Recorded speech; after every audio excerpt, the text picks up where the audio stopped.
యోహాను సువార్త 6వ అధ్యాయము 66వ వచనం. అప్పటి నుండి ఆయన శిష్యులలో అనేకులు వెనుకకు తీసి మరి ఎన్నడూ ఆయనను వెంబడించలేదు. గమనించండి ప్రియ దేవుని బిడ్డలారా, వారందరూ ప్రభు యొక్క బోధను చూశారు, ప్రభు యొక్క పరిశుద్ధతను చూశారు, ప్రభులో ఉన్నటువంటి అద్భుతాలను సద్దుకైల కంటే, శాస్త్రుల కంటే, పరిచయుల కంటే గనుడు అని వాళ్ళు గ్రహించారు. ఈయన వాస్తవం పరలోకముల నుంచి దిగి వచ్చినటువంటి దేవుని కుమారుడు అని అంగీకరించారు. కానీ విచిత్రం ఏమిటంటే, మీరు బ్రతకవలసింది శరీరముతో కాదు, మీరు జీవించవలసింది శరీరముతో కాదు. ఆనాడు పరలోకములో నుండి కురిపించబడినటువంటి మన్నా తిన్నవారు అరణ్యములో చనిపోయారు. కానీ ఈ శరీరము తిన్నవాడెవడు కూడా మరణించడు, అతడు బ్రతుకుతాడు అని దేవుడు ఎప్పుడైతే చెప్పాడో, శరీరధారిగా దిగి వచ్చిన ఆయన స్వభావాన్ని బట్టి జనులందరూ వెళ్ళిపోయారట. ఈ రోజున ప్రశ్న అదే, ఆయనలో మార్పు లేదు. ఆయన ప్రేమలో, గద్దింపులో, వాత్సల్యతలో, అన్ని విషయాల్లో ఆయన నిన్న నేడు నిరంతరం ప్రారంభములు ఎలా ఉన్నాడో ఇలాగే ఉన్నారు. కానీ ఈరోజు మనం ఎలా ఉన్నాం? ఆయనతో ప్రారంభించబడిన మన ఆత్మీయ జీవితం, ఆయనతో కొనసాగుతున్న మన ఈ ఆత్మీయ జీవితం, ప్రారంభంలో ఉన్న వైరాగ్యము, ప్రారంభంలో ఉన్న నిబంధన, ప్రారంభంలో ఉన్న భయము, ప్రారంభంలో ఉన్న విధేయత ఈరోజు మన దగ్గర కనబడుతుందా? ఆయన మార్పు లేనివాడు, ఆయనలో ఏ మార్పు లేనప్పుడు మన భక్తిలో మార్పు ఎందుకు కలుగుతుంది? భక్తిలో ఆ క్వాలిటీస్ ఎందుకు తగ్గిపోతున్నాయి?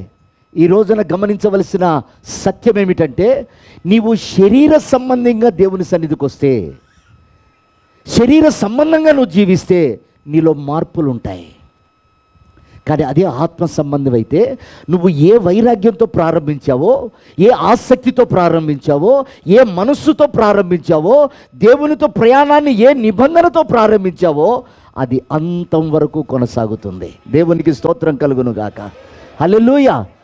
అందుకే ప్రియ దేవుని బిడ్డారా, యాత్ర చేయడానికి అనేకులు వస్తారు, కానీ ఏర్పాట్లో ఉన్నవారు కొద్దిమంది అని బైబిల్ సెలవిస్తుంది.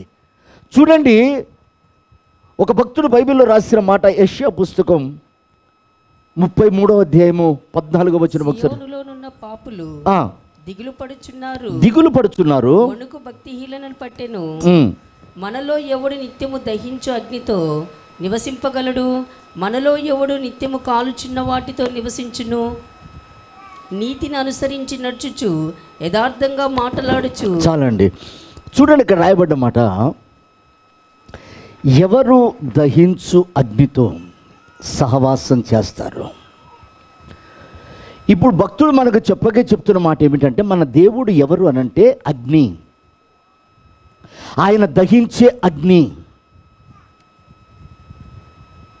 పాత నిబంధన కాలంలో దేవుడు మాట్లాడేటప్పుడు ఇశ్రాయేల్ ప్రజల మధ్యలోనికి అగ్ని రూపంగా దిగి వచ్చేవాడట. ఇశ్రాయేల్ని కాపాడేటప్పుడు కూడా పగలు మేఘస్తంభంగా, రాత్రి అగ్నిస్తంభంగా ఆయన తోడుగా ఉన్నట్లు బైబిల్ సెలవిస్తుంది. ప్రియమైనటువంటి దేవుని బిడ్డలారా, మోషేతో దేవుడు మాట్లాడేటప్పుడు కాలుతున్న అగ్ని పొదల్లో నుండి మాట్లాడాడని బైబిల్ సెలవిస్తుంది. అంటే ఆయన ఎవరయ్యారంటే అగ్ని రూపమై ఉన్నాడు. ఆయన అగ్ని, దహించే అగ్ని అయి ఉన్నాడు. చూడండి, బైబిల్ సెలవిస్తున్న మాట ఏమిటంటే, ఆయన నడుస్తున్నప్పుడట ఆయన ముందు అగ్ని నడుస్తుంది అని ఉంది బైబిల్లో. కీర్తన పుస్తకం 50వ అధ్యాయము 3వ వచనంలో ఉంటుంది ఆ మాట కూడా చూడండి. కీర్తన గ్రంథం 50వ కీర్తన 3వ వచనం. ఆయన సియోనులో నుండి వేంచేయుచున్నాడు, ఆయన మౌనంగా ఉండడు, ఆయన ముంగర అగ్ని మండుచున్నది. ఆయన ఎవరు ఇక్కడ మనకు తేటగా బయలుపరుస్తున్నాడు ప్రియ దేవుని బిడ్డారా. ఆయన అగ్ని అయి ఉన్నాడు, అంటే దహించువాడుగా ఉన్నాడు. పాత నిబంధన కాలంలో ఇశ్రాయేల్ ప్రజలను మోషే నడిపిస్తున్నప్పుడు మోషేతో అంటాడు, మోషే, ఈ ప్రజలు నిన్ను మాటి మాటికి విసిగిస్తున్నారు, సణుగుతున్నారు, నేను ఒక్కసారి వీళ్ళని కాల్చి వేస్తాను, నీకు మరొక జనాన్ని ఇస్తాను అన్నాడు. అంటే ఆయన అగ్ని కాబట్టి కాల్చి వేస్తా అన్నాడు. వాళ్ళని మళ్ళా బాగు చేసి నీకు ఇస్తాననిలే. వాళ్ళల్లో ఉన్న అవిధేయతను బట్టి, వాళ్ళల్లో ఉన్న అక్రమాన్ని బట్టి, వాళ్ళు చూస్తున్నటువంటి ఆ వ్యసనకరమైన ఆలోచనలను బట్టి దేవుడు అన్నాడు, వాళ్ళని కాల్చివేస్తా కానీ వాళ్ళని మార్చి నేను ఇవ్వను అన్నాడు. కొత్త నిబంధన సంఘానికి వచ్చేసరికి బాప్టిజం ఇచ్చే యోహాన్ అంటాడు, నేను కేవలం మీకు నీటితో బాప్తిసం ఇస్తున్నాను, నా వెనక వచ్చువాడు అగ్ని, ఆయన అగ్నిలో మీకు బాప్తిసం ఇస్తాడు. ప్రియమైన దేవుని బిడ్డలారా, ఇక్కడ దేవుడు ఎవరో, ఆయన రూపం ఏమిటో, ఆయన యొక్క మనస్సు ఏమిటో, ఆయన ఉద్దేశం ఏమిటో ఇక్కడ మనకు తేటగా తెలవాలి. చాలాసార్లు ఎన్ని పాపాలు చేసినా, ఎంత అక్రమంగా బతికినా, ఎన్ని అబద్ధాలాడినా, ఎన్ని వక్రబుద్ధులు కలిగి ఉన్నా దేవుడు ఏం చెయ్యలే అని నిర్లక్ష్యంతో దేవుని సన్నిధికి వచ్చేవారు ఉన్నారు. బైబిల్ సెలవిస్తున్న మాట, ఆయన దహించు అగ్ని. ఆనాడు ఇశ్రాయేల్ ప్రజల మధ్యలో అంటాడు, నేను వీరిని కాల్చివేసి నీకు ఒక సమూహాన్ని ఇస్తానన్నాడు. అదే యేసయ్య కొత్త నిబంధన సంఘానికి వచ్చేసరికి కాల్చివేస్తానలే కానీ కాల్చుకో అన్నాడు. నీవే నీ కన్ను నిన్ను అభ్యంతరపరిస్తే, నీ కాలు నీకు అభ్యంతరంగా మారితే, నీ చెయ్యి నీకు అభ్యంతరంగా మారితే దాన్ని తెగ నరుకో అని సంఘానికి దేవుడు అప్పగించాడు. ఎక్కడ దేవుడు ప్రేమ కనపడుతుంది మనకి? ఇందులో ఏ ఆశీర్వాదం కనపడుతుంది మనకి? దేవుడు మనల్ని పిలిచినప్పుడు ఒక మాట అంటాడు, మిమ్మలను పరిశుద్ధులగుటకు నేను పిలిచాను, నేను పరిశుద్ధుడను, నాకంటే కొంచెం తక్కువనిగా మిమ్మల్ని చేశాను, మీరు నా పరిపూర్ణతలోనికి రావడానికి మీరు పరిశుద్ధులగుటకు నేను పిలిచాను అన్నాడు. అంటే ఇప్పుడు ఆ అగ్ని ఏం చేస్తుంది? మనల్ని దహించి వేస్తుంది. పాపాన్ని, శాపాన్ని, అవిధేయతను, అక్రమమైన చూపును, ఇవన్నీ కూడా ఆ అగ్ని కాల్చివేసి అదే క్రమంలో ఆ అగ్ని మన విశ్వాసాన్ని పరిశోధిస్తుంది. ప్రియమైన వారలారా, ఆయన ఎవరో మొదట నువ్వు తెలుసుకోకపోతే, ఆయన కరుణామయుడు, దీనుడు, ఈ స్వభావాలు ఓకే. ఆ స్వభావాల వెనుకున్న ఆయన గుణలక్షణం ఏమిటి? ఆ స్వభావాల వెనుకున్న ఆయన రోషం ఏమిటి?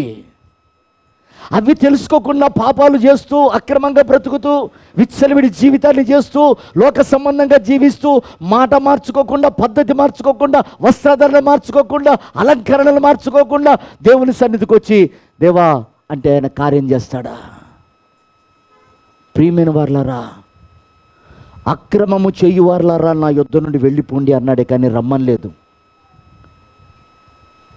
అక్రమంగా బ్రతుకువారులారా నా యొద్ద నుండి వెళ్ళిపోండి అన్నాడు కానీ నా దగ్గరికి రండి అనలేదు. కనుక ప్రియమైన వారలారా, ఈ కడవరి దినాలలో ఆయన రోషగాడిగా రాబోతున్నాడు. యూదా గోత్రపు సింహంగా, ఒకప్పుడు గొర్రె పిల్లగా వచ్చాడు, తప్పిపోయిన వారందరినీ కాపాడాడు, ఆయన బలియాగమయ్యాడు, ఆయన రక్తాన్ని చిందించాడు. ఇప్పుడు ఆయన వచ్చేది సంఘము కొరకు కొదమ సింహంగా వస్తున్నాడు. దేవునికి స్తోత్రం కలుగును గాక. హల్లెలూయా. జాలి, కనికరము, ప్రేమ అక్కడ కనపడవు. ఖచ్చితంగా ఆయన వచ్చు దినము మనకు ఒక దర్శనం ఉంది కనుక సిద్ధపడాలి. సిద్ధపడే క్రమములో పాపములో ఉన్న నీవు, అక్రమములో ఉన్న నీవు, తప్పిదములో ఉన్న నీవు ఇంకా ఉగ్రత రాకుండా కాపాడబడుతున్నావంటే ఆయన పరిశుద్ధాత్మ అగ్ని నీకు సహాయం చేస్తున్నాడు దాన్ని తొలగించుకోమని. కొత్త నిబంధన సంఘానికి వివేచన ఇచ్చాడు. తప్పు తెలుసు, నిజం తెలుసు, వాస్తవం తెలుసు, చెడు తెలుసు, చెయ్యొద్దో తెలుసు, చెయ్యకూడదో తెలుసు. తీర్పు నీ చేతుల్లో పెట్టాడు. దాన్ని శరీరధారిగా ఉన్నావు కాబట్టి తప్పులు పొరపాట్లు జరుగుతాయి. కానీ అలాగే పెట్టుకొని ఆయనను అసమర్థుడిని చేయకు. ఒకరోజు దహించబడతావు. ఒకరోజు ఇవన్నీ వరుసగా నీ ముందు పెట్టి ఆయన గద్దించే దినం ఆసన్నమైంది కనుక వాటిని మనము తొలగించుకోవడానికి పరిశుద్ధాత్మ సహాయం పొందుకోవాలి. దేవునికి స్తోత్రం కలుగునుగాక. చెప్దామా హల్లెలూయా. చూడండి, మీరు ఎక్కడ బైబిల్ చూసినా దావీదు అంటాడు, నీ ఇంటిని గూర్చిన ఆసక్తి నన్ను భక్షిస్తుంది అన్నాడు. నా గుండె నాలో మండుతుంది అన్నాడు. అంటే అర్థం ఏంటండి? నీవు పరిశుద్ధుడిగా ఎదగాలి కనుక నీలో ఉన్న పాపాన్ని తొలగించుకోవడానికి అగ్ని చేత కాల్చబడాలి. ఆ అగ్ని చెత్తనంతా కాల్చివేస్తుంది. అగ్ని చేసే గుణాలు రెండు. ఒకటి చెత్తను కాల్చిపడేస్తుంది, రెండు విశ్వాసానికి మెరుగు పెడుతుంది. దేవునికి మహిమ కలుగును గాక. హల్లెలూయా. అందుకే బైబిల్ సెలవిస్తుంది, నువ్వు గొప్ప ఇంట్లో ఉన్నావు, అందుట్లో వెండి బంగారు పాత్రలు ఉన్నాయి, కాలు కొయ్యకాలు ఉన్నాయి, గడ్డితో చేసినవి ఉన్నాయి, వెండి పాత్రలు ఉన్నాయి. ఇవన్నీ కూడా అగ్ని చేత పరీక్షించబడతాయి అని బైబిల్ సెలవిస్తుంది. దేవునికి స్తోత్రం కలుగును గాక. హల్లెలూయా. ప్రియమైన వారలారా, యేసు ప్రభు కూడా ఈ లోకంలో జీవించినప్పుడు ఆయన చెప్పిన మాట ఒకటే, నేను ఈ భూమి మీదికి అగ్ని వేయవచ్చాను. దేవునికి స్తోత్రం కలుగును గాక. హల్లెలూయా. నేను అగ్ని వేయవచ్చాను, అది ఎప్పుడో మండాలని నేను ఆశపడ్డాను అంటాడు. చూడండి లూకా సువార్త 12:49. నేను భూమి మీద అగ్ని వేయవచ్చి తిని అది ఇదివరకే రగులుకొని మండవలనని ఎంతో కోరుచున్నాను. మండాలని ఆశపడ్డాడట. ఒక్కొక్క విశ్వాసి ఆయనను అంగీకరించిన వాడు భూమి మీద ఆయన వేసినది అగ్ని, అంటే వాక్యము అగ్ని. అది మనలో రగలాలని, మనలో మండాలని, మనలో ఉన్నటువంటి ఆ పాప స్వభావాలు చెత్తంతా తగలబడాలని ఆయన ఇష్టపడ్డాడట. అలా కాలేదు కనుక అక్కడ అంటాడు, ఒక ఇంటిలో ఒక ఇంటికి భేదాలు కలగ చేస్తాను. చదవండి ఆ కింది మాట. నేను భూమి మీద సమాధానం కలగజేయవచ్చితనని మీరు తలంచుచున్నారా? కాదు, భేదమునే కలగజేయవచ్చి తిని మీతో చెప్పుచున్నాను. ఇప్పటి నుండి ఒక ఇంటిలో ఐదుగురు వేరుపడి ఇద్దరికి విరోధముగా ముగ్గురు, ముగ్గురికి విరోధముగా ఇద్దరు ఉంటారు. తండ్రి కుమారుడికి, కుమారుడు తండ్రికి, తల్లి కుమార్తెకును, కుమార్తె తల్లికిని, అత్త కోడలికి, కోడలు అత్తకును విరోధులుగా దేవుడు కట్టిన కుటుంబాలను చెప్పుకుంటున్న ప్రియ దేవుని బిడ్డలారా, ఒక మాట జాగ్రత్తగా వినండి. ఆయన అగ్ని వేయవచ్చాడు. ఆ అగ్ని ఎవరిలో మండదో విభేదాలు దేవుడు చూపిస్తున్నాడు. ఒకరికి ఒకరు విరోధులు, ఒకరిపైన ఒకరికి ద్వేషాలు. ఇవి ఎక్కడి నుంచి వస్తున్నాయి? నీలో అగ్ని మండితే ఆ భేదాభిప్రాయాలన్నీ కూడా ఆ చెత్తలో తగలబడిపోతాయి. దేవునికి స్తోత్రం కలుగును గాక. హల్లెలూయా. ఆ హెచ్చు తగ్గులు, విభేదాలు అవన్నీ కూడా కొట్టుకుపోతాయి. చూడండి, దావీదు నా గుండె మండుతుంది అన్నాడు. ఒక రోజున ఎమ్మాయి దారిలో యేసు ప్రభు వెళ్తున్నప్పుడు, పునరుత్థానుడే వెళ్తున్నాడు. లేచిన తర్వాత ఆయన వెళ్ళే క్రమంలో శిష్యులు దేవుని గురించి మాట్లాడుకుంటూ వెళ్తుంటే వారి పక్కన నిలబడి దేవుడు మాట్లాడతాడు, వారికి బోధిస్తుంటాడు. యేసుప్రభు అలా చేశాడు కదా, యేసుప్రభు ఇలా చేశాడు కదా అని. వాళ్ళకి అర్థం అవ్వట్లే. ఎప్పుడైతే వాళ్ళ కళ్ళు తెరవబడ్డాయో ఆయన అక్కడి నుంచి మాయమైపోయాడట. అప్పుడు వాళ్ళు అన్నమాట ఏంటంటే, ఆయన మాట్లాడుతుండగా మన గుండె ఎందుకు మండలేదు? దేవునికి స్తోత్రం చెప్దామా? హల్లెలూయా, హల్లెలూయా. ప్రియమైనటువంటి దేవుని బిడ్డలారా, ఆదరణ కోల్పోయి నిరాశల మధ్యలో, వ్యాధుల మధ్యలో, తృణీకరింపబడిన స్థితిలో మనల్ని లోకమంతా వెలివేసినప్పుడు, ప్రభువుని అంగీకరించి మనం వచ్చినప్పుడు ఆ మాట మనల్ని ఎందుకు మండించట్లేదు? నీకు దొరుకుతున్న ఆ ఆదరణ నిన్నెందుకు మండించట్లేదు?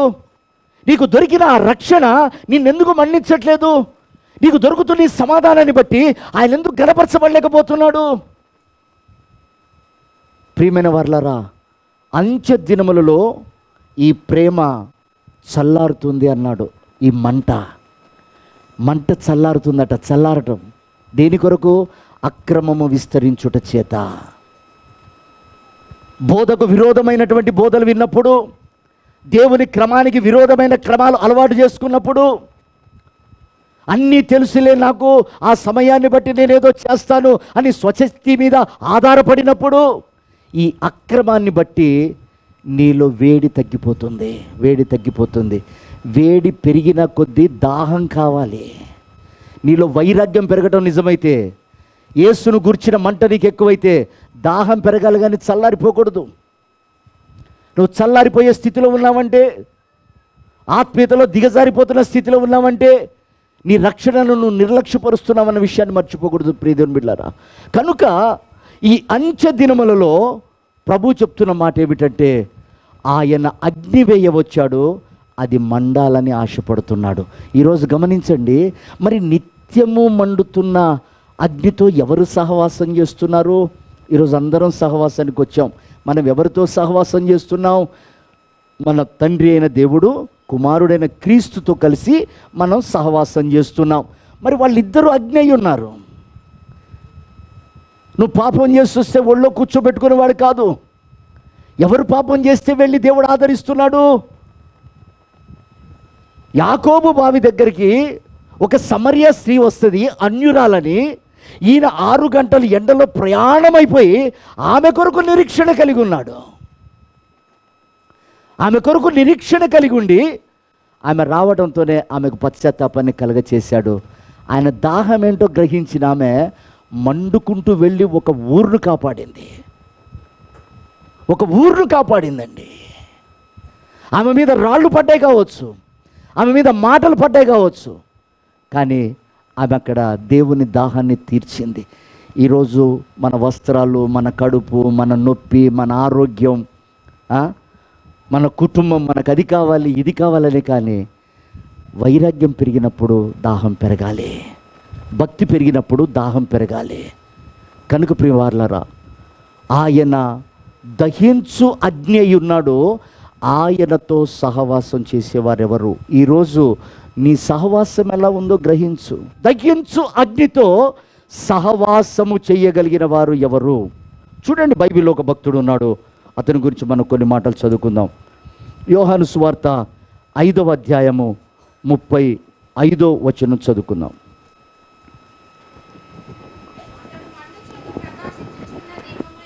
అతడు మండుచు ప్రకాశించుచున్న దీపమై ఉన్నాడు. మీరు అతని వెలుగులో ఉండి కొంతకాలము ఆనందించుటకు ఇష్టపడితిరి. చాలండి, దేవునికి మహిమ కలుగును గాక. చెప్దామా హల్లెలూయా.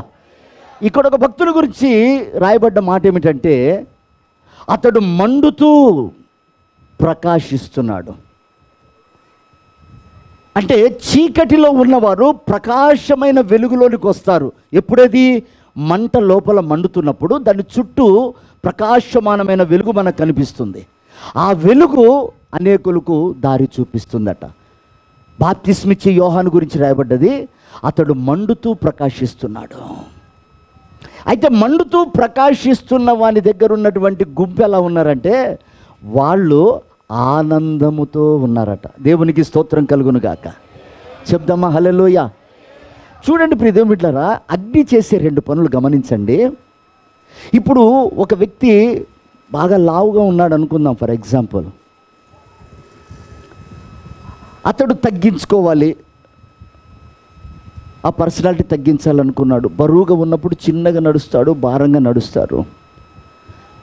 అదే వాకింగ్ చేసో ఎక్సర్సైజ్ చేసో ఆ ఫ్యాట్ అంతా కరగ తీసుకున్న తర్వాత అతడి ప్రాణం ఎంత తేలిగుంటుంది, చలాకీగా నడవగలుగుతాడు, పరిగెత్తగలుగుతారు, ఏ పని కంటే ఆ పని చేయగలుగుతారు, హుషారుగా ఉంటారు. అంటే బరువు తగ్గిన తర్వాత ఆ వ్యక్తి ఆరోగ్యంగా ఉంటాడు, పనులు చేయగలుగుతాడు, ఆనందంగా ఉండగలుగుతాడు, శరీరం అంతా తేలిగ్గా ఉంటుంది. అలాగే ఒక వ్యక్తిలో పాపం ఉన్నప్పుడు, అవిధేయత ఉన్నప్పుడు, తిరుగుబాటు ఉన్నప్పుడు, లోక వ్యసనాలు కలిగినప్పుడు ఆ బరువుతో మనిషి ఆత్మీయతగా ముందుకు సాగలేడు. ఇప్పుడు అగ్ని మనకు చేసే మంచి పని ఏమిటంటే, మనలో ఉన్న చెత్తను కాలుస్తున్నప్పుడు ఆ బరువు తగ్గిపోతున్న కొద్దీ ఆత్మ తేలికైపోతుంది. రేపు ఆ ఆత్మతోనే మనం వెళ్ళిపోవాలి. ఆ చెత్తనంతా తీసేసిన తర్వాత నీకు ఆరోగ్యం కదా, ఆ చెత్త అంతా తొలగిపోయిన తర్వాత నీకు స్వేచ్ఛ కదా. ప్రియ దేవుని బిడ్డలారా, చూడండి, ఆ అగ్ని చేసే పని నీలో ఉన్న పాపపు వేరును, తలంపులను, ఆలోచనలను, వ్యసనాలను ఇవన్నీ కూడా దహిస్తున్నప్పుడు నీకు ఆరోగ్యము సంతోషమే తప్ప బాధ ఎక్కడ లేదు. విచిత్రం ఏమిటంటే, నువ్వు అప్పగించుకోకపోతే నీకు భారం అది, నీకు అప్పగించుకోకపోతే నీకు భారం అది. అప్పగించుకున్న వాళ్ళకి అది స్వేచ్ఛ. అందుకే బండ సందుల్లో ఎగురు పావురమా అన్నాడు. అంటే బండ సందు ఇరుకుగా ఉంటుంది, కానీ పావురం స్వేచ్ఛగా ఎగురుతుంది. సంఘానికి ఇచ్చిన ధన్యత ఏమిటంటే, పాపమంతా నిర్మూలపరచబడుతున్నప్పుడు, పాపం తొలగించబడుతున్నప్పుడు, వ్యసనాలు విడిచిపెడుతున్నప్పుడు నీకు ఆనందమే కానీ నీకు దుఃఖమే ఉండదు. విచిత్రం ఏంటంటే, ప్రభు దగ్గరకు వచ్చి మనం బాధపడుతూ ఉంటాం. ఏం పొందుకోలేకపోతున్నాం, ఏది అనుభవించలేకపోతున్నాం. ఏదో వాక్యం వింటున్నాం, వెళ్తున్నాం, కానీ ఆ వాక్యము ద్వారా లోపల ఉన్న కల్మషాన్ని తొలగించుకొని ఆత్మకు స్వేచ్ఛనిద్దాం, ఆత్మను బలపరుచుకుందాం, మన భారాన్ని తగ్గించుకుందాం అనేది లేదు. చూడండి, ఈ బ్యాప్టిజం ఇచ్చే యోహానట అగ్నితో మండుతున్నప్పుడు అక్కడ వాళ్ళందరూ సంతోషపడ్డారు. ఒక వ్యక్తి ఆరోగ్యంగా ఉండి పనులు చేస్తుంటే ఆ ఇల్లంతా సంతోషంగా ఉంటుంది. ఒక వ్యక్తి ఆరోగ్యంగా ఉండి చేసే పనులను బట్టి ఆ కుటుంబం అంతా కూడా సంతోషంగా ఉంటుంది. అదే వ్యాధితో ఉన్నాడు అనుకోండి, అందరూ బాధగానే ఉంటారు. నేను అంటాను, నిన్ను రక్షించుకున్న దేవుడు, నీ పట్ల బాధ్యత కలిగిన దేవుడు, భారం కలిగిన దేవుడు, నీవు ఆ భారాన్ని తొలగించుకోకపోతే నిన్ను బట్టి నీ కుటుంబం సంతోషంగా ఉంటుంది. దేవునికి స్తోత్రం కలుగును గాక. హల్లెలూయా, హల్లెలూయా. కనుక ఈ భక్తుడైన యోహాను, ఇతడు మండుతూ ప్రకాశిస్తూ ఉండటానికి తనలో ఉన్న క్వాలిటీస్ ఏమిటి? కొన్ని విషయాలు మనం ధ్యానం చేద్దాం. అంటే మనము మండగలుగుతాం. అతడు ఒక మనిషే. జకరియా ఎలిజబెత్కు పుట్టినటువంటి వాడు.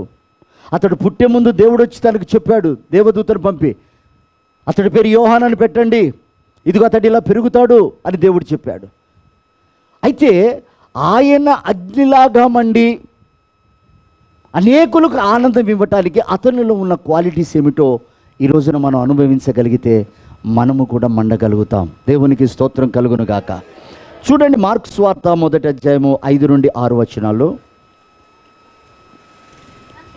అంతటా యూదయ దేశస్థులందరూ, యెరూషలేము వారందరూ బయలుదేరి అతని యొద్దకు వచ్చి వారి పాపములను ఒప్పుకొనుచు యోర్దాను నదిలో అతని చేత బాప్తిస్మము పొందుచుండిరి. యోహాను ఒంటె రోమములను వస్త్రములుగాను మొల చుట్టూ దోలు తట్టియు ధరించుకొనివాడు, అడవి తేనెను మిడతలను తినువాడు, మరియు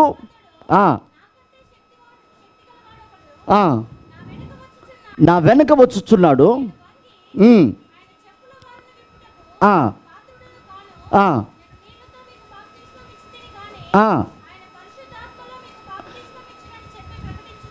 చాలండి. చూడండి, ఇక్కడ యోహాను చెప్తున్నాడు, ఆయన ఎలాంటి వాడయ్యానంటే అతడట బ్యాప్టిజాలు ఇస్తూ అరణ్యములో జీవిస్తున్నటువంటి వాడట. మొదటి మాట జ్ఞాపకం పెట్టుకోండి.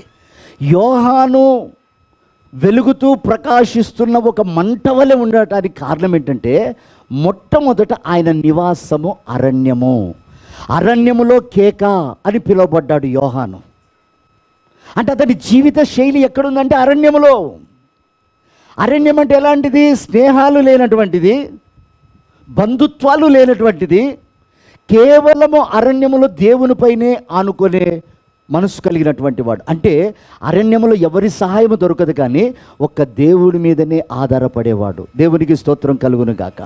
అంటే ఈ యోహాను ఎవరయ్యానంటే కేవలము దేవుని పైన ఆధారపడేవాడు. అందుకే చెప్తున్నాడు, నా వెనక వచ్చు వాని చెప్పులు వారు విప్పుటకు నేను యోగ్యుని కాదు, ఆయన ఆజ్ఞ ఉన్నాడు అని చెప్తాడు.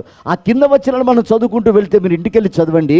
యేసు ప్రభు అంటాడు, ఇక్కడ ఉన్నవాడు యోహాను కంటే గొప్పవాడు అంటాడు. దేవునికి స్తోత్రం, హల్లెలూయా. అంటే ఇప్పుడు యోహాను మండటానికి ప్రధానమైన కారణం ఏంటంటే అతడు అరణ్య నివాసి. అరణ్యములో ఎవరు ఉండరు. అరణ్యములో ఏ అందచందాలు ఉండవు. అరణ్యములో ఏ ఆభరణాలు ఉండవు. అరణ్యములో మన చూడటానికి ఎవరు రారు. అరణ్యములో మంచి భోజనం దొరకదు. అరణ్యములో మన దగ్గరకు వచ్చేవాడు పరామర్శించరు. అరణ్యములో మనకి ఏమైపోతుందో ఒక భయం. అంటే అలాంటి జీవితము కలిగినటువంటి వాడు. అంటే కేవలము ప్రభు మాత్రమే నన్ను చూడాలి, ఆయనే చూసుకోవాలి, ఆయనే సహాయం చేయాలి, ఆయనే ఆదరించాలి, ఆయనే ధైర్యపరచాలి అనే మనస్సు కలిగినటువంటి వాడు యోహాను. దేవునికి మహిమ కలుగును గాక. హల్లెలూయా. రెండవదిగా అతడట ఒంటె రోమములను వస్త్రంగా ధరించుకున్నటువంటి వాడు. ఒంటె అన్ని జంతువుల వంటిది కాదు, కానీ గుర్రము కంటే బలమైంది. బలమైన జంతువులు ఏదైనా ఉందంటే మనం గుర్రం అని చెప్తాం, కానీ అది రోడ్డు మీద పరిగెత్తుతుంది. కానీ ఈ ఒంటె ఎడారిలో పరిగెత్తుతుంది. దేవునికి స్తోత్రం కలుగును గాక. ఎడారిలో మనం నడవటానికి కూడా మనం అడుగులు తీసి అడిగేయలేం, అంత ఇసుక. ఏ జంతువు కూడా ఒంటె కంటే వేగంగా పరిగెత్తలేదు ఎడారిలో. అంటే అతడు ఎలాంటి వాడంటే, అందరూ స్వేచ్ఛ మార్గంలో వెళ్తారు, కానీ అతడు ఇరుకును కోరుకున్నాడు. అందరూ నడిచే మార్గం కాదది, అందరూ వెళ్ళే త్రోవ కాదది. అందుకే ఇరుకులో ప్రవేశించ మీరు పోరాడండి అన్నాడు దేవుడు. అందరు విశాలతను కోరుకుంటారు, స్వేచ్ఛను కోరుకుంటారు, అలా బతకాలి ఇలా బతకాలని ఊహల్లో తేలిపోతుంటారు. కానీ దేవుడు ఆత్మ ద్వారా నడిపించే మార్గము అది ఇరుకు అనుంది. అది నీకు ఇష్టము కాని స్థలం అనుంది బైబిల్లో. ఆ స్థలంలో అతడు ప్రయాణం చేస్తున్నాడు. ఎడారి, ఇరుకు మార్గం. రెండవది, ఒంటె ఎలాంటిదంటే దాని మోకాళ్ళు చూసినప్పుడు ఇసుకలో మోకరిస్తుంది. ప్రార్థనా జీవితానికి సాదృశ్యంగా ఉంటుంది ఒంటె. దాని మోకాళ్ళ చిప్పలు చూసినప్పుడు అవి గడ్డగట్టినట్లుగా ఉంటాయట, సన్నటి కాళ్ళతో. అందుకే చూడండి, అబ్రహాము దగ్గర ఉన్నటువంటి ఆ ఇంటి పెద్ద యజమానుడు ఎలియాజరు తన పెద్ద కుమారుడికి వివాహం కొరకు వెళ్ళినప్పుడు, రిబ్కా ఇంటికి వెళ్ళినప్పుడు ఇతనితో పాటు అవి కూడా మోకరించాయని బైబిల్ సెలవిస్తుంది. దేవునికి స్తోత్రం కలుగును గాక. అంటే ఈ యోహాను ఎవరంటే ఆ ఇరుకు మార్గములో ప్రార్థనా జీవితం కలిగినటువంటి వాడు, ఇరుకులో ఉన్న ప్రార్థనను మర్చిపోయినటువంటి వాడు, ఇరుకులో ఉన్న ప్రార్థన మీదనే ఆధారపడినటువంటి వాడు. అందుకే అతడు ఒంటె రోమములు ధరించిన వాడు, అగ్నిగా మండుతున్నవాడు, దేవునితో సహవాసం కలిగిన వాడు, ఇరుకును కోరుకున్నవాడు, ప్రార్థన పరుడై ఉన్నాడు యోహాను. అందుకే అతడు మండుతున్నాడు. మూడవదిగా అతని ఆహారం ఏమిటంటే మిడతలు అనుంది. మిడతలు దేనికి సాదృశ్యం అంటే క్రమమైన జీవితానికి సాదృశ్యం. మిడతలకు రాజు లేకపోయినా అవి ఆ త్రోవలు తప్పిపోవడ్డ. చీమలు చూడండి, వెళ్ళేటప్పుడు అవి ఒకే దారిలో వెళ్తాయి, వాటికి నాయకుడు ఉండడు, కానీ వెళ్ళి ఆహారాన్ని సమకూర్చుకొని మళ్ళీ రాగలుగుతాయి. అంటే ఇతను ఎవరంటే అరణ్యములో అతనికి ఒక నాయకుడు లేడు, అరణ్యములో తనకు ఒక స్నేహితుడు లేడు, అరణ్యములో తనకు బోధించేవారు ఎవరు లేరు. కానీ అతడు దైవ క్రమం విషయంలో బాప్టిస్మ్ ఇచ్చేటప్పుడు బాప్టిసానికి వస్తున్న వారిని చూసి ఒక మాట అంటాడు, సర్ప సంతానమా, చెరుపు చేయు పిల్లలారా, మీకు శ్రమ, మారు మనస్సుకు తగిన బాప్టిసం పొందండి అని క్రమంగా నడిచి క్రమంగా హెచ్చరించిన వాడు ఆయన. అంటే యోహాను క్రమమైన జీవితం కలిగిన వాడు కనుక అతడు మండుతూ ప్రకాశిస్తూ ఉన్నాడు. చప్పట్లు కొట్టి ప్రభుని కనపరుద్దాం. దేవునికి స్తోత్రం కలుగునుగాక. చెప్తామా హల్లెలూయా, హల్లెలూయా. ప్రియమైనటువంటి దేవుని బిడ్డలారా, ఈరోజు మన జీవితాలలో చల్లారిపోవటానికి అనుభవాలు ఏమిటి? ప్రార్థన జీవితం తగ్గిపోతే, నీవు క్రమాన్ని తప్పిపోతే, అక్రమంగా మారిపోతే, అలాగే నువ్వు ఇరుకును కాకుండా విశాలతను కోరుకున్నప్పుడు, సమస్యలు వచ్చాయి నిలబడాలి, శోధనలు వచ్చాయి నిలబడాలి, వ్యతిరేకతలు వచ్చాయి నిలబడాలి, ఇది నాకెందుకులే అని అనకూడదు. ఆయన మీద పడే దెబ్బలు నాకెందుకంటే శిక్ష మన మీదకి వచ్చేది. ఆయన మీద పడుతున్న కొరడా దెబ్బలను బట్టి చూస్తే మనకి ఆయన ఎందుకు అనుకుంటే అవి మన మీద పడాలి. కనుక ప్రియమైనటువంటి దేవుని బిడ్డలారా, యోహాను మండుతూ ప్రకాశిస్తూ అతని దగ్గరున్న ప్రజలు ఆనందించడానికి కారణం ఏంటంటే అతడు మొట్టమొదట అరణ్యంలో ఉన్నాడు. అక్కడ ఏది దొరకదు, ప్రత్యేకమైన జీవితం అరణ్యం. 2, అతడు ఇరుకుకరమైన మార్గంలో ఉన్నాడు, అంటే ఆత్మ నడిపింపు, అతనికి ఇష్టం లేని చోటుకు నడిపిస్తున్నాడు దేవుడు. 3, అతడు ప్రార్థనాపరుడు. 4, అతడు క్రమంగా జీవించినటువంటి వాడు. దేవునికి స్తోత్రం. ఈ అనుభవాలు కలిగితే మనము కూడా మండుతూ ప్రకాశిస్తాం. ప్రారంభంలో ఎంత వైరాగ్యం మనకి. ప్రార్థన వేసారంటే పరుగు పరుగున గంట ముందే వస్తాం, కేకలేసి గంతులేసి ప్రార్థనలు చేస్తూ ఉంటాం. ఈరోజు ఆ వైరాగ్యం కనపడుతుందా? రాత్రి గొలుసు ప్రార్థన ఎంతమంది ఉండగలుగుతున్నారు? బుధవారం స్త్రీల కూడిక ఎంతమంది రాగలుగుతున్నారు? శనివారం ఆత్మకూడిక ఉపవాస ప్రార్థన ఎంతమంది రాగలుగుతున్నారు? వైరాగ్యం అనేది ఒక్కరోజు ఉండి చల్లారేది కాదండి. అందుకే నిత్యము ఆయన ఏకరీతిగా ఉన్నవాడు ఎల్లప్పుడూ. సరే, ఒకరోజు సమయం దొరకపోవచ్చు, మరొక రోజు సమయం దొరకదా? ఈ రోజున మనం మండుతున్న అగ్నితో ఉన్నాం ప్రియ దేవుని బిడ్డలారా, సహవాసం చేస్తున్నాం, ఇక్కడ మండుతున్నాం, భాషలు మాట్లాడుతున్నాం, పాటలు పాడుతున్నాం. ఇంటికి వెళ్ళి టీవీ చూడట్లేదా? ఆ మంట చల్లారదా?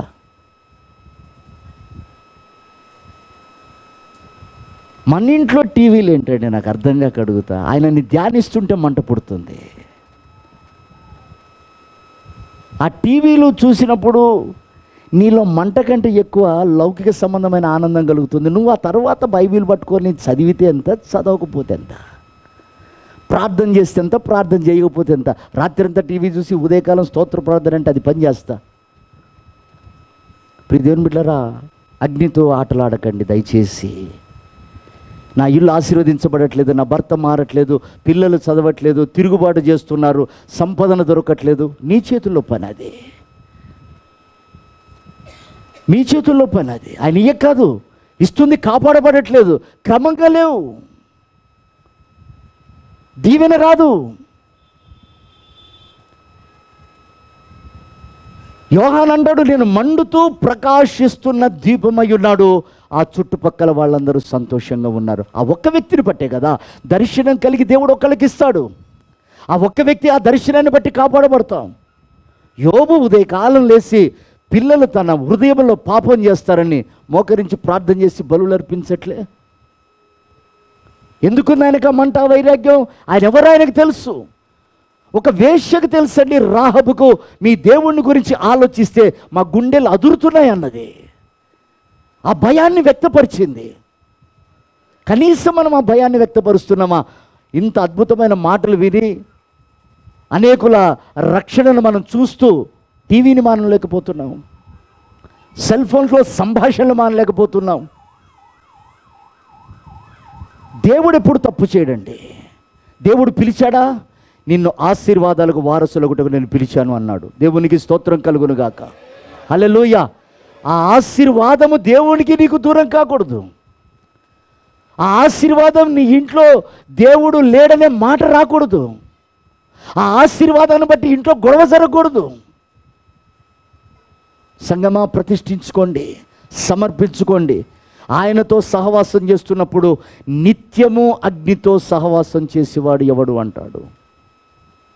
చూడండి, ఆకాన్ చేశాడు, శరీరం కనపడ్డది అగ్నితో చేసేటప్పుడు. అగ్నిలో శరీరం కాలిపోవాలి. ఆకాన్ శరీరం కనపడ్డది. వెండి బంగారాలు సంపాదించుకొని గుడారంలో పెట్టుకున్నాడు, పతనమైపోయాడు. అతను కుటుంబం. అగ్ని మండించే ఏలియా దగ్గర పరిచయం చేస్తున్నాడు గెహజీ. అప్పటికి అంటాడు, గెహజీ నువ్వు వెళ్తున్నప్పుడు నా ఆత్మ నీతో రాలేదా? నువ్వు అగ్ని మండించే స్థలంలో ఉన్నావు, నీతో నా ఆత్మ రాలేదా? ఈరోజు మనతో దేవుడు రావట్లేదా? శపించబడే స్థలాన్ని కూడా దేవుడు వస్తూ ఏం చేయలేకపోతున్నాడు. కారణం ఏంటంటే ఆ స్థలంలో ఆయన ఏమీ చేయలేడు. ప్రియమైన వారలారా, అగ్ని మండించే స్థలంలో ఉన్న భక్తులు ఇరువురు శరీర సంబంధమైన కనపడ్డాయి కాబట్టి వాళ్ళు పతనమైపోయారు. కనుక అగ్నితో సహవాసం చేసేటప్పుడు మనల్ని మనం జాగ్రత్తగా పరిశోధించుకోవాలి. దేవునికి స్తోత్రం కలుగును గాక. 2 మాట చదువుకొని ముగిద్దాం. లేవ్యాకాండము 6వ అధ్యాయము 12వ వచనం.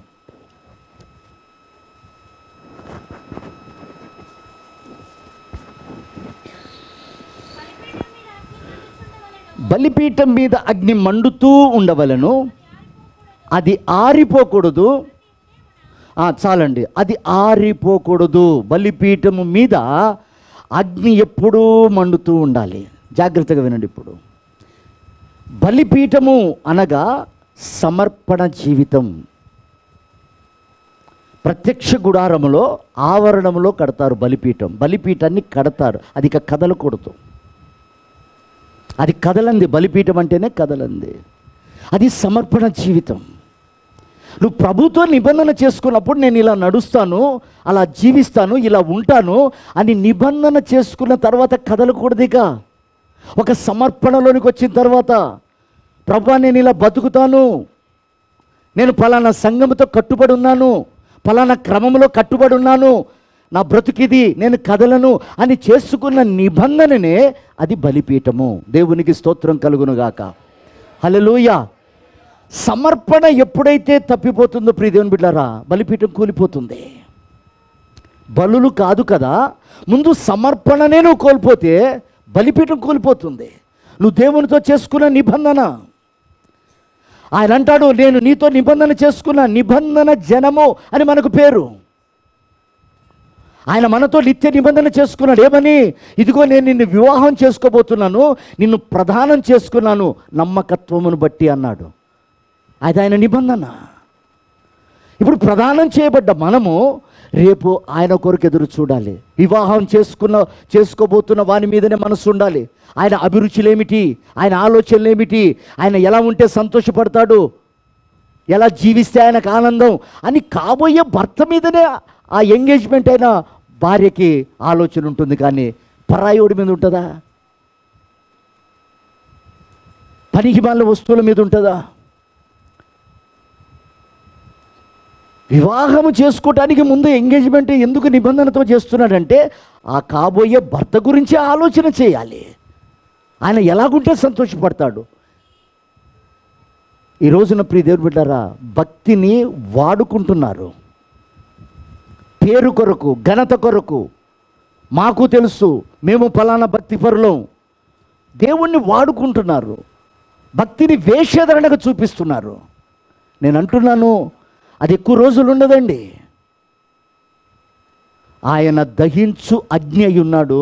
అగ్నితో సహవాసం చేసేటప్పుడు మనము క్రమము కలిగిన వారమై ఉండాలి. దేవునికి స్తోత్రం. చూడండి, బలిపీఠము ప్రతిష్టకు సాదృశ్యము, సమర్పణకు. దాని మీద అగ్ని వేసిన వాడు ఆయనే. అంటే ఇప్పుడు మన దీపాలు వెలిగించింది ఆయనే. ఇప్పుడు ఈ దీపం మండాలి అనంటే బలులు అర్పించాలి. బలిపీఠం మీద వట్టికే దీపం వెలుగుతూ ఉండదు, అది నిత్యము వెలుగుతూ ఉండాలి. అది ఆరిపోకూడదు అన్నాడు. ఆరిపోకూడదంటే బలులు అర్పించాలి. ఒక బలి కాదు, ఒక సమస్య కాదు, ఒక శోధన కాదు, ఒకరి గురించి కాదు ప్రార్థన. ఎన్నో సమస్యలు, ఎన్నో విషయాలు, వాటన్నిటి గురించి ప్రతిరోజు బలులు అర్పిస్తూ ఉండాలి. ఆ దీపం ఆరిపోకుండా ఉండాలంటే దేవునికి స్తోత్రం కలుగును గాక. హల్లెలూయా, హల్లెలూయా. పలానా శోధన వచ్చింది, పలానా సహోదరుడు, పలానా వాడు బాగలేరు, ఇంటి పరిస్థితులు చక్కగా లేవు, పలానా వాళ్ళు ఆత్మీయతలో దిగజారిపోతున్నారు, ఇదిగో దేవుడు పలానా విషయంలో ప్రార్థన చేయమని ప్రేరేపిస్తున్నాడు. ఈ బలులన్నీ నువ్వు వేస్తూ ఉంటే ఆ దీపం ఆరిపోదు. నేను బలిపీఠాన్ని, ఆ దీపం వెలిగితే ఎంత, వెలగకపోతే ఎంత, సంఘానికి వెళ్తున్నాను వస్తున్నాను, బాధ్యత లేదు, ఎప్పుడో ఆరిపోయింది ఆ దీపం. ప్రియమైన దేవుని బిడ్డలారా, ఒకే వైరాగ్యం, ఒకే ఆసక్తి ఉంటేనే ఆ దీపం వెలుగుతూ ఉంటుంది. రెండు తలంపుల మధ్య ఉంటే బలిపీఠం కూలిపోతుంది. జాగ్రత్తగా వినండి. ఏలియా కాలములో 450 మంది బయలు ప్రవక్తలు సవాలు విసురుతున్నారు దేవుని మీదకి. ఇటుపక్క ఒక్కడే నిలబడ్డాడు. ఏంటి అసలు వీళ్ళంతా ఇంతమంది భయంకరంగా మాట్లాడటానికి కారణం ఏంటి? వీళ్ళంతా దేవుడిని తిరస్కరిస్తున్నారు, ఆయన శక్తిని వీళ్ళు తక్కువ అంచనా వేశారని కుమిలిపోతూ మండుతున్న ఏలియా వాళ్ళ దగ్గరికి పోయి చూసేసరికి బలిపీఠం పడిపోయి ఉందట. బలిపీఠం పడిపోయింది. బలిపీఠమే పడిపోయి ఉంటే, సమర్పణే పోయి ఉంటే నీకు ప్రార్థన ఎక్కడిది? ఏ బలి పశువుని పెడతావు దాని మీద? అప్పుడు అతడు తీసి ఆ బలిపీఠాన్ని కట్టాడట. పడిపోయిన, త్రోసివేయబడిన బలిపీఠాన్ని కట్టి దాని మీద కట్టెలు క్రమంగా పేర్చి అప్పుడు దాని మీద బలి పశువు పెట్టగా ఆకాశము నుండి అగ్ని దిగింది. దేవునికి స్తోత్రం కలుగును గాక. చెప్దామా హల్లెలూయా, హల్లెలూయా. అగ్ని ఎప్పుడు ఆరిపోనిది, అది సిద్ధంగానే ఉంది. కానీ ఇక్కడ బలిపీఠం పడిపోయింది. బలిపీఠం పడిపోవడం చేత బలిపశువు లేదు. అగ్ని రెడీగా ఉంది. వాళ్ళందరి ముందు సవాలు చేస్తున్నాడు ఎలియా. ప్రార్థన చేసి ఒక్కసారిగా ప్రభువా వీరి కళ్ళు తెరవబడినట్లుగా, వీరి మనోనేత్రాలు వెలిగింపబడినట్లుగా, ఇదిగో నేనే సేవకుడినైతే నీ అగ్ని దిగిరాని అనగానే అగ్ని దిగి వచ్చి బలి పశువును కాల్చింది. దేవునికి స్తోత్రం. ఈరోజు అన్యుల ముందు నువ్వు ఎందుకు అవమానపరచబడుతున్నావు? ఆయన అవమానపరచడే. ఏలియాను అవమానపరచలేదు దేవుడు. ఏలియా మండుతున్నాడు. ఏలియా మండుతూ అంటాడు, బలిపీఠము కట్టాను ప్రభువా, బలి పశువుని పెట్టాను, ఇప్పుడు నీ అగ్నిని చూపి అని త్రోసివేయబడిన బలిపీఠాన్ని కట్టి బలి పశువుని పెట్టినప్పుడు దేవుడు చూపించాడు. నేను అంటాను, తప్పిదముల వల్ల మనం దూరం అవ్వచ్చు. ఆ దూరం సైతానుకు ముట్టక మునిపే, సైతాను పడగొట్టక మునిపే, సైతాను వాడుకోక మునిపే నువ్వు మరలా ఆ బలిపీఠాన్ని కట్టుకోగలిగితే దేవునికి స్తోత్రం చెప్దామా? హల్లెలూయా, హల్లెలూయా. నువ్వు ఆ బలిపీఠాన్ని కట్టుకోగలిగితే క్రమంగా, ప్రభువా నా సమస్య ఇప్పుడు నీ బలిపీఠం మీద పెడుతున్నా. ఏ అన్యజనులైతే నవ్వారో, నా కుటుంబాన్ని చూసి ఎంతమంది అయితే అపహాస్యం చేశారో, అయ్యా నన్ను ఎంతమంది అయితే తృణీకరించారో, నన్ను ఎంతమంది అయితే అవమానపరిచారో, దేవా ఇదిగో ఈ బలిపీఠం పెడుతున్నా. వాళ్ళందరి కళ్ళు తెరవాలయ్యా, వాళ్ళందరినీ అంగీకరించాలి. ప్రభువా నువ్వే మళ్ళీ నా కుటుంబంలో కార్యం చేసావని, నువ్వే మళ్ళీ నాకు ఉద్యోగం ఇచ్చావని, నువ్వే మళ్ళీ మా కుటుంబాన్ని కట్టావని, నువ్వే మళ్ళీ మాకు సహాయం చేసావని వాళ్ళు చూడాలి. ప్రభువా ఒక్క ప్రార్థన చేయి, అగ్ని దిగి వస్తుంది. దేవునికి స్తోత్రం కలుగునుగాక. చెప్దామా? హల్లెలూయా, హల్లెలూయా. ప్రియమైనటువంటి దేవుని బిడ్డలారా, మనము సహవాసము చేస్తున్నది అగ్నితో. చెలగాటమాడొద్దు. అగ్నితో ఎవడు చెలగాటమాడడు. ఆడేమా కాలిపోతాం.